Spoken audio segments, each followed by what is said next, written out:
ఒకే airport ఉంది. అదే మనకు ఆంధ్రప్రదేశ్ తీసుకున్నట్లయితే అక్కడ పుట్టపర్తి కానీ, కడప కానీ, లేక విజయవాడ, రాజమండ్రి, విశాఖపట్నం, తిరుపతి, కర్నూలు, ఈ రకంగా అనేక ఎయిర్పోర్ట్లు అక్కడ ఉన్నాయి.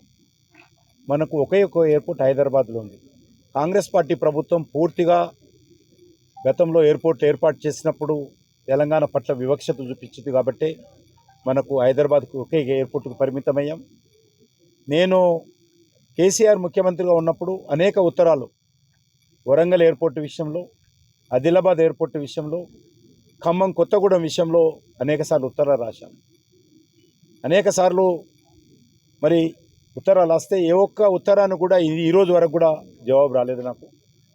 చివరకు ఆ రోజు సివిల్ ఏవియేషన్ మినిస్టర్గా ఉన్నటువంటి జ్యోతిరాదిత్య సింధియా గారికి చెప్పాను, స్వయంగా నేను ఉత్తరం రాస్తే స్పందన లేదు, మీరు ఒకసారి వెళ్ళండి అంటే ఆయన కేసీఆర్ గారి ఇంటికి ప్రగతి భవన్కి వెళ్ళే రోజు ఈ విషయంపైనే చర్చించడం జరిగింది. కానీ అక్కడ నుంచి నామమాత్రపు స్పందన వచ్చింది. మళ్ళీ ఈరోజు రాజ్నాథ్ సింగ్ గారిని కలవడము మంచి విషయం. ఏంటంటే కొంత రాష్ట్ర ప్రభుత్వం నుంచి ముఖ్యమంత్రి గారు కూడా చొరవ తీసుకొని వారు కూడా ఒక జివో మరి ఇక్కడ 700 ఎకరాలు అక్వైర్ చేయడం కోసం జివో తీయడం జరిగింది. కాబట్టి కొంత ఎందుకంటే ల్యాండ్ అక్వేషన్ అంతా కూడా రాష్ట్ర ప్రభుత్వ పరిధిలో ఉంటుంది కాబట్టి ల్యాండ్ రాష్ట్ర ప్రభుత్వం ఇస్తేనే చేయడానికి ఉంటుంది. ఇది ఒరిజినల్గా డిఫెన్స్ ఎయిర్పోర్టు. దీనికి సంబంధించి స్థానిక పార్లమెంట్ సభ్యులు నగేష్ గారు, శంకర్ గారు, ఈ జిల్లాకు సంబంధించినటువంటి మిగతా ఎమ్మెల్యేలు అందరం కలిసి రాజ్నాథ్ సింగ్ గారిని కలవడం జరిగింది చాలా నెలల క్రితమే. ఆయన కూడా సానుకూలంగా స్పందించి నేను రాసిన ఉత్తరానికి మేము ఎయిర్పోర్ట్ ఇవ్వడానికి సిద్ధంగా ఉన్నామని ఒక సానుకూలమైనటువంటి ఉత్తరం నాకు కూడా రాశారు. అది మేము మీకు కూడా రిలీజ్ చేశానని ప్రెస్కు చాలా నెలల క్రితమే. ఇప్పుడు సివిల్ ఏవియేషన్ మంత్రి గారితో కూడా సమావేశాలు జరిగాయి. ఆయన కూడా సానుకూలంగా స్పందించారు. చివరకు ప్రధానమంత్రి నరేంద్ర మోడీ గారి దృష్టికి తీసుకెళ్ళాము. నరేంద్ర మోడీ గారు చెప్పాను, అక్కడ 7 ఎయిర్పోర్ట్లు ఉంటే మా తెలంగాణలో ఒకటే ఉంది కాబట్టి మరి ఇందులో ఆదిలాబాద్, కొత్తగూడెం కావాలి అని చెప్పినప్పుడు వెంటనే వారు సానుకూలంగా స్పందించి మరి ఆయా మంత్రిత్వ శాఖలకు ఆదేశించడం జరిగింది.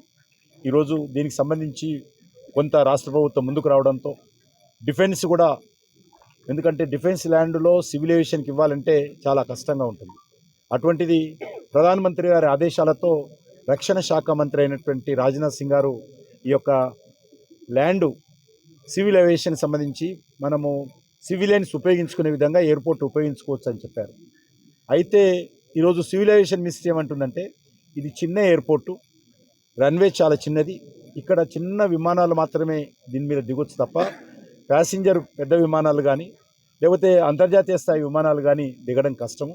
ఒకవేళ మనం ఎయిర్పోర్ట్ ఏ రకంగా చేయాలనుకుంటాం భవిష్యత్తు దృష్టిలో పెట్టుకుని, ఎందుకంటే ఇటు రామగుండం కానీ, చంద్రపూర్ కానీ, లేకపోతే ఇక్కడ ఉన్నటువంటి మంచిర్యాల కానీ, కాగజ్నగర్ కానీ, నిర్మల్ కానీ, ఈ చుట్టుపక్కల ప్రాంతాలకు సంబంధించి ఇది కేంద్రంగా కాబోతుంది. కాబట్టి అంతర్జాతీయ విమానాలు కూడా దిగే ఉండే విధంగా ఇప్పుడే ల్యాండ్ ఎక్వేషన్ చేయకుండా ఒకసారి చిన్న ఎయిర్పోర్ట్ కట్టి మళ్ళీ ల్యాండ్ ఎక్వేషన్ చేయాలంటే మరి ఆ రకంగా అప్పుడు అనేక మంది భూములు చేతులు మారి మనం ల్యాండ్ ఎక్వేషన్ ఇబ్బందిగా ఉంటుంది. కాబట్టి సివిల్ ఏవియేషన్ అధికారులు చెప్పేది అంటే ఒకసారి మీరు పెద్ద ఎయిర్పోర్ట్ చేయండి, కావాలంటే మేము ఇంటర్నేషనల్ ఎయిర్పోర్ట్ కూడా మనం రన్వే చేసుకుందాం, మనకు ప్యాసింజర్ డిమాండ్ అయినప్పుడు వాడుకోవచ్చు. కాబట్టి ఎప్పుడైనా సరే విమానాలు మనము పెద్ద విమానాలు దిగడానికి అనుకూలంగా ఉండాలి. ఎయిర్పోర్ట్ చేసేటప్పుడు భవిష్యత్తును దృష్టిలో పెట్టుకొని, ఎందుకంటే గతంలో ఏదో బ్రిటిష్ వాళ్ళు ఉన్నప్పుడు ఈ చిన్న ఎయిర్పోర్ట్ చేశారు, కానీ ఇప్పుడు ఎక్కడ ఎయిర్పోర్ట్ చేసినా కూడా భవిష్యత్తును దృష్టిలో పెట్టుకొని కావాల్సినటువంటి ల్యాండ్ను మరి సేకరించి పెట్టుకొని ఎయిర్పోర్ట్ నిర్మాణం చేస్తే భవిష్యత్తు తరాలకు ఇబ్బందిగా ఉండదు. కాబట్టి ఇప్పుడు ఎయిర్పోర్ట్ అథారిటీ వాళ్ళు కానీ, డిఫెన్స్ అధికారులు కానీ అంతర్జాతీయ విమానాలు దిగడానికి వీలుగా ఉండేటువంటి భూమిని అక్వైర్ చేసి పెట్టేసుకుంటే మనము ఎంత రన్వే కట్టైనా కట్టుకోవచ్చు. కాబట్టి అవసరాన్ని బట్టి ప్రజల నుంచి వస్తున్నటువంటి స్పందనను బట్టి మనం విమానాలు పెంచుకోవచ్చు. కాబట్టి ఆ రకంగా మరి అంతర్జాతీయ స్థాయికి కావాల్సినటువంటి ల్యాండ్ అక్విజిషన్ చేయడము, మరి ఎయిర్పోర్టు నిర్మాణం చేసుకోవడము, ప్రజలు వాళ్ళ యొక్క శక్తిని బట్టి లేకపోతే వాళ్ళ అవసరాలను బట్టి ఒకసారి మనకు వస్తున్నటువంటి స్పందనను బట్టి ప్రయాణికుల సంఖ్య పెరిగేదాన్ని బట్టి విమానాలు కూడా పెంచుకోవచ్చు. కాబట్టి ఎందుకంటే ఇమీడియట్గా ఇప్పుడు ఏ విమానయాన సంస్థ ఏదొస్తుందని ఇప్పుడే చెప్పలేము.